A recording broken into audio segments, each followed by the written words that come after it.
Olá, está começando agora o Justiça para Todos. Confira os destaques de hoje. CJF aprova a proposta de resolução sobre remoção de juízes federais. Frente que defende promulgação da PEC 544 cria petição eletrônica para recolher assinaturas e acelerar processo de criação dos novos TRFs. IPI não pode incidir sobre consumidor final que adquire produto para uso próprio. A decisão é do TRF da 2ª Região. ENCRA discute elaboração de manual para agentes infiltrados. Comissão da JUF, que discute o novo Código de Processo Civil, propõe estratégias de atuação no Congresso Nacional. Advogado Luiz Roberto Barroso é indicado ao Supremo Tribunal Federal para a vaga do ministro Carlos Aires Brito. E você vai conhecer o PAR, o Programa de Arrendamento Residencial operacionalizado pela Caixa, que viabiliza casas para famílias de baixa renda. Eu sou Samuel Figueiredo e o Justiça para Todos já está no ar. O Tribunal Regional Federal da 2ª Região, com sede no Rio de Janeiro, entendeu que o Imposto sobre Produtos Industrializados, o IPI, não pode ser cobrado do consumidor que adquire o produto para uso próprio, mesmo que tenha sido comprado no exterior. Saiba mais na reportagem de Gisele Mourão. Quase 78 milhões de carros emplacados no Brasil até abril de 2013. Nos últimos 10 anos, houve um crescimento de 114% na frota. O aumento da procura por carros, caminhões, carretas e motocicletas se deve às facilidades na hora de comprar. Além disso, a redução do imposto sobre produtos industrializados também faz com que cresça a procura por um automóvel. O consumidor ele sente que realmente houve uma redução no preço do veículo. Em relação a março, nós tivemos um mês de março razoável, só que com a manutenção da redução do IPI, em abril, refletiu bem nas vendas, tanto para a loja, que nós conseguimos manter a média de vendas boa, quanto o mercado em geral, que foi o melhor abril praticamente da história do automobilismo. Esperamos aí alavancar cada vez mais vendas por conta dessa redução, sim. Melhora, sobra um dinheirinho, né? A gente faz outra coisa para beneficiar o carro, pagar o seguro. O Brasil encerrou o ano com uma frota de mais de 76 milhões de carros, 40 milhões a mais que em 2002. Isso corresponde a um carro para 2,5 habitantes. O estado que mais emplacou veículos nos últimos 10 anos foi São Paulo, seguido de Minas Gerais. O preço dos carros muda muito de país para país devido aos impostos cobrados em cada um deles. No Brasil, um dos mais conhecidos é o IPI. São obrigados ao pagamento deste imposto o importador em relação ao produto, a indústria decorrente à saída da mercadoria, a concessionária que vende o veículo e o consumidor final, que for usar o carro para fins comerciais. O IPI é o Imposto sobre Produto Industrializado e ele é cobrado quando ocorre a comercialização de produtos que sofrem um processo de industrialização, não são vendidos em natura, como por exemplo na situação da madeira, que é transformada numa cadeira ou numa mesa. A comercialização de uma mesa ou de uma cadeira faz surgir a incidência do IPI, tendo em vista esse processo de industrialização que ocorre nessas mercadorias. Quem opta comprar um carro fora do país não é obrigado a pagar o IPI. O entendimento é do Tribunal Regional Federal da 2ª Região, com sede no Rio de Janeiro. Na ação, o comprador alegou que o imposto deve ser cobrado do fabricante e do comerciante e não do consumidor. O TRF aceitou o argumento e afirmou que se o produto for para uso próprio, o consumidor não deve pagar o IPI, já que não houve qualquer operação mercantil.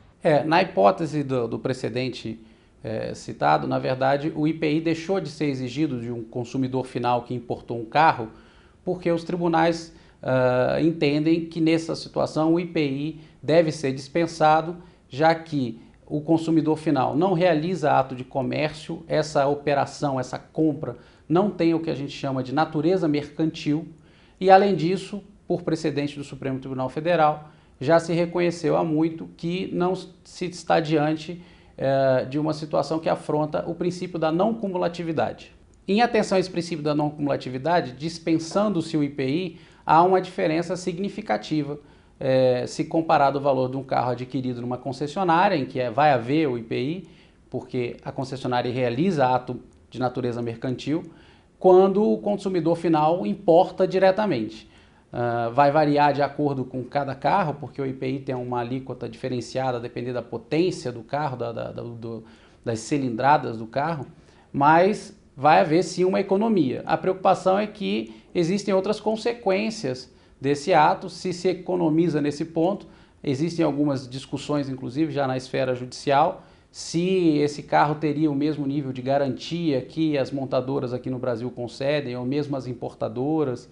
Então, é preciso se tomar essa decisão com cuidado para se conhecer todas as consequências. Mas é preciso ficar atento. Quem compra carro fora do país só pode ser isento da cobrança do IPI se adquirir apenas um veículo. Essa preocupação que os tribunais superiores bem delimitaram nos precedentes é que o carro esse veículo tem que ser para uso próprio. Então, cada consumidor, em tese, só tem condição de utilizar um veículo. Então, não se pode se importar 3, 4 carros baseado nesse precedente, porque senão vai se caracterizar, na verdade, a natureza mercantil que faz surgir a incidência do IPI. Então, se o consumidor importar, por exemplo, 3, 4 carros e alegar que é para uso próprio, certamente vai sofrer uma resistência significativa da Fazenda Nacional e acredito eu que o Judiciário não vai acolher o seu pedido. O Conselho da Justiça Federal aprovou a proposta de resolução que trata da remoção de juízes de primeiro grau. Essa proposta define regras sobre remoção nacional entre tribunais regionais federais e sobre a remoção e/ou permuta de magistrados para manutenção de unidade familiar. Em seu voto, o ministro Gilson Dipp sustentou que a movimentação de juízes federais de um tribunal regional para outro não configura transferência proibida, porque está autorizada constitucionalmente, apesar do reconhecimento formal de que são órgãos com quadro próprio. A Frente Parlamentar Mista do Congresso Nacional, que defende a promulgação da PEC 544, criou uma petição eletrônica para recolher assinaturas e acelerar o processo de criação dos novos TRFs.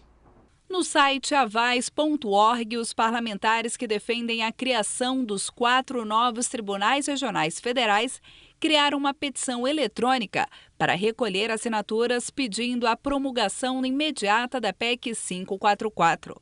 Após a coleta, o material será entregue ao presidente do Congresso Nacional, senador Renan Calheiros. No dia 7 de maio, representantes da AJUF, juntamente com parlamentares, realizaram no Senado o primeiro ato público em favor da promulgação da proposta.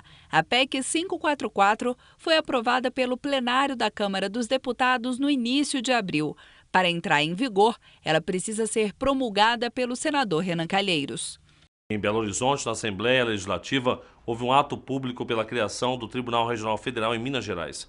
A criação desse TRF é uma reivindicação antiga dos magistrados, advogados e também da sociedade, por causa da demora atual na tramitação dos processos que envolvem a União.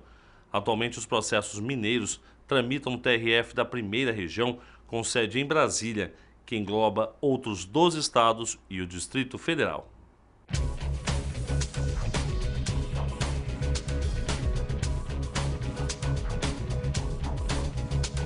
Nos dias 3 e 4 de junho, a AJUF, juntamente com o CAD e os SEDES, promoverão em Brasília o Seminário Internacional A Defesa da Concorrência e o Poder Judiciário. O objetivo do evento é trazer para debate algumas questões sobre o novo direito concorrencial brasileiro.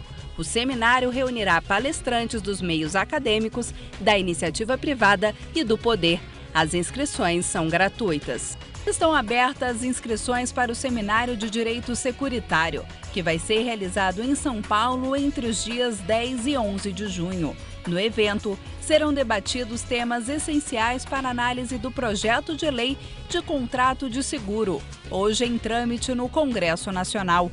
As vagas para o seminário são limitadas. Outras informações pelo site www.inre.com.br/Congresso 2013. A seguir, comissão da AJUF, que discute o novo Código de Processo Civil, propõe estratégias de atuação no Congresso Nacional. E ainda nesta edição, você vai conhecer o PAR, o Programa de Arrendamento Residencial, operacionalizado pela Caixa. É daqui a pouco no Justiça para Todos.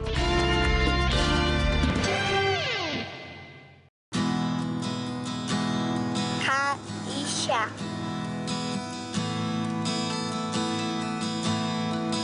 Caixa loteria.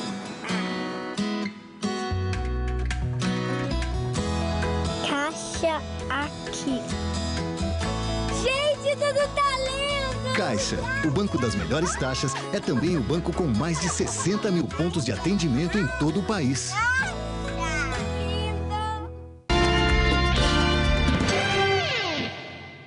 A elaboração de um manual para agentes infiltrados. Esse foi o tema central da reunião do grupo que integra a Estratégia Nacional de Combate à Corrupção e à Lavagem de Dinheiro. O assunto faz parte da ação número 9, que deve continuar a ser debatida no mês de junho. Os representantes da ENCLA, Estratégia Nacional de Combate à Corrupção e à Lavagem de Dinheiro, se reuniram com o intuito de discutir propostas que levem ao aperfeiçoamento de práticas adotadas no Brasil. Nesta reunião, o grupo analisou um manual com diretrizes para a infiltração de agentes. Esse manual leva em consideração as diretrizes legais existentes e visa oferecer subsídios para os operadores do direito para que viabilizem o uso desse meio, para que seja viabilizado o uso desse meio especial de investigação. A AJUF, em conjunto com a Associação dos Magistrados Brasileiros, a AMB, elaborou a primeira versão do documento, uma proposta que deve dar mais suporte para esse meio de investigação. A expectativa é que a infiltração de agentes comece a ser usada efetivamente no nosso país. Atualmente, apesar de ter previsão legal, é um meio que praticamente não é utilizado no nosso dia a dia. O Conselho Nacional do Ministério Público, da Justiça, Polícia Civil e Federal, entre outros órgãos, apresentaram sugestões para adaptar o texto do manual. As alterações foram debatidas em conjunto e já modificadas no documento. Outra reunião deve acontecer em junho e a ideia é aprovar o texto no próximo encontro. E que esse manual seja impresso e disponibilizado para todos aqueles envolvidos na persecução penal desses crimes. A comissão da AJUF, que discute o novo Código de Processo Civil, se reuniu em Brasília para propor estratégias de atuação no Congresso Nacional. Mais de 1.000 artigos do novo Código de Processo Civil estão sob análise desta comissão da AJUF, formada por juízes federais. Eles se reuniram em Brasília para discutir alguns pontos do texto substitutivo. O projeto inicial foi elaborado por um grupo de juristas e veio do Senado Federal. Agora está sendo analisado por uma comissão especial da Câmara dos Deputados. O novo código deve ser votado em junho. A ideia da AJUF é levar sugestões para essa comissão. Segundo o desembargador federal Aloysio Mendes, o debate do tema entre juízes é de extrema relevância e pode contribuir para o aprimoramento do novo Código de Processo Civil. A nossa participação como juízes é fundamental. Por quê? Porque nós, juízes federais, conhecemos o processo, lidamos com ele no dia a dia. Então é muito importante que os juízes possam exatamente verificar, artigo por artigo, aqueles que têm uma boa aplicabilidade prática, para que a gente possa levar à Comissão Especial da Câmara dos Deputados, especialmente ao relator, deputado Paulo Teixeira, essas sugestões vindas da Magistratura Federal. Os juízes federais ainda não concluíram a análise, até porque são muitos pontos a serem debatidos, mas já há ideias que eles pretendem levar para a Comissão Especial da Câmara. Estamos já levantando alguns pontos. Por exemplo, verificamos que tem uma cláusula que fortalece a eleição do foro a nível internacional, mas, por exemplo, não há uma ressalva em relação à situação dos consumidores. Por exemplo, os consumidores hoje, até com uma certa frequência, às vezes compram um produto importado e às vezes o compram até no exterior, em viagens internacionais. E aí há uma jurisprudência já no país que garante, por exemplo, os direitos desse consumidor em relação até à garantia desses produtos. Então nós estamos propondo, por exemplo, nesse dispositivo, uma exceção para consagrar o que já é jurisprudência no Brasil, no sentido que o consumidor brasileiro possa também discutir judicialmente no próprio Brasil e não no exterior. Outro ponto em destaque na reunião diz respeito ao poder dos juízes. Para o grupo, é preciso fortalecer este poder. Hoje em dia nós temos muitos processos que às vezes são até julgados com uma certa rapidez pelo juiz. E às vezes se prolonga o processo, o desfecho do problema, porque uma das partes acaba criando dificuldades, empecilhos e tal. Então isso precisa de um fortalecimento do juiz para que o juiz possa estabelecer, inclusive, multas, né? Eventualmente a parte que não age corretamente com a justiça, ela possa sofrer as devidas sanções ou possa haver até regras nesse sentido para que a parte não mantenha esse comportamento que é um comportamento contra o Estado, contra a sociedade. Então, isso, por exemplo, ainda na legislação atual, há limites estabelecidos de modo que acaba enfraquecendo o poder do juiz. E enfraquecendo o poder do juiz, o cumprimento da decisão também se enfraquece. A Associação dos Juízes Federais do Brasil criou a Comissão Permanente de Reforma da Legislação Processual Civil para propor estratégias de atuação no Congresso Nacional no sentido de aprovar, rejeitar ou modificar proposições legislativas e acompanhar o trâmite de projetos que tratem sobre processo civil. Há ainda outras atribuições para o grupo. Uma resolução do Supremo Tribunal Federal define regras para a indicação de membros do Conselho Nacional de Justiça e do Conselho Nacional do Ministério Público.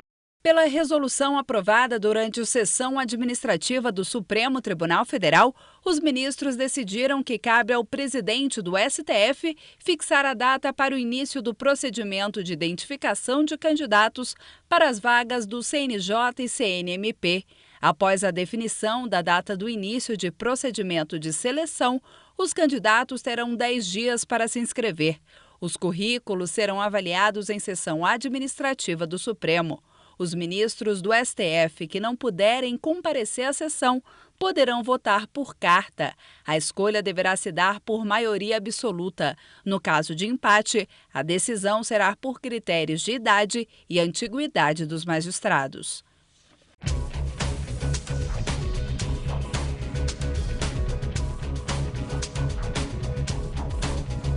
A Escola Nacional de Mediação e Conciliação, ENAM, abre as inscrições para o primeiro curso básico de mediação à distância.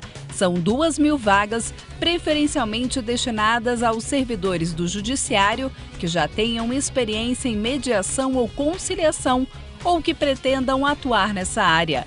O curso está previsto para começar no dia 5 de agosto. Para se inscrever no processo seletivo, o endereço é www.cead.nb.br/enam. Outras informações podem ser obtidas pelo e-mail inscrição.enam@cead.nb.br. Estão abertas inscrições para o seminário Transparência na Justiça Federal, Alcance e Limites. O objetivo do evento é debater a transparência, seus limites, alcance e papel como instrumento essencial da comunicação institucional no âmbito da Justiça Federal. O seminário será realizado no dia 20 de junho, no auditório do Conselho da Justiça Federal em Brasília. Os interessados devem se inscrever pelo site www.cjf.jus.br. A seguir, advogado Luiz Roberto Barroso é indicado ao Supremo para a vaga do ministro Carlos Aires Brito. E você vai conhecer o PAR, o Programa de Arrendamento Residencial operacionalizado pela Caixa, que viabiliza casas para famílias de baixa renda. É daqui a pouco, logo depois do intervalo. Não saia daí.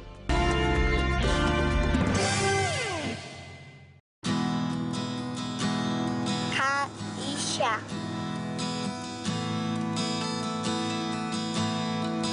Caixa Loteria.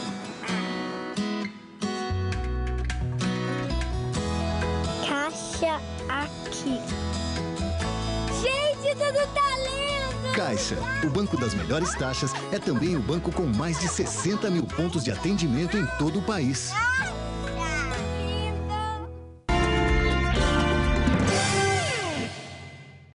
Indicado pela presidente Dilma Rousseff, o advogado Luiz Roberto Barroso pode virar ministro do Supremo Tribunal Federal. Ele deve ocupar a vaga deixada com a aposentadoria do ministro Carlos Aires Brito.